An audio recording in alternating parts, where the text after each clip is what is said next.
Last month, my wife and I had lunch with the king of radical ecclesiology, John Zenz, along with his dear wife. During our conversation, we discussed legalism and why so many Christians are still attracted to it. If you're new to my articles, I addressed legalism in depth last summer in my treatise Jesus versus Moses. That treatise features a seminal piece by Zenz, and it has cured many legalistic souls from the virus. While we were enjoying our meal at Caroba's Italian Grill, Zenz made this statement: legal people cannot minister to others because they are always judging them. He then referenced Matthew 7.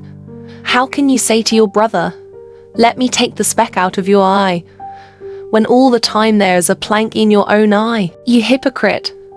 First take the plank out of your own eye, and then you will see clearly to remove the speck from your brother's eye.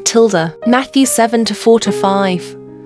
That text is preceded by the Lord's stern warning against judging others, Matthew 7:1-3. Zenz went on to say, if I'm a legal person, I don't have empathy or sympathy for others. And if I don't have empathy or sympathy, I can certainly judge them, but I cannot minister to them. I thought, what a stunning insight and crashing blow to legalism. John's words reminded me of this passage in James.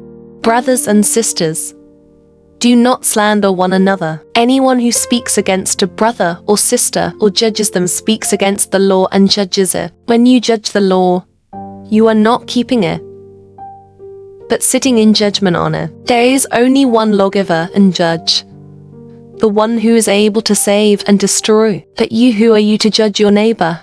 James 4:11-12. I've watched this play out all my life. Every legalist I've ever known couldn't minister Christ to others. They could only judge them for the reasons Zenz articulated. James essentially said the same thing. Legalists also want a checklist of right and wrong so they can color inside the lines.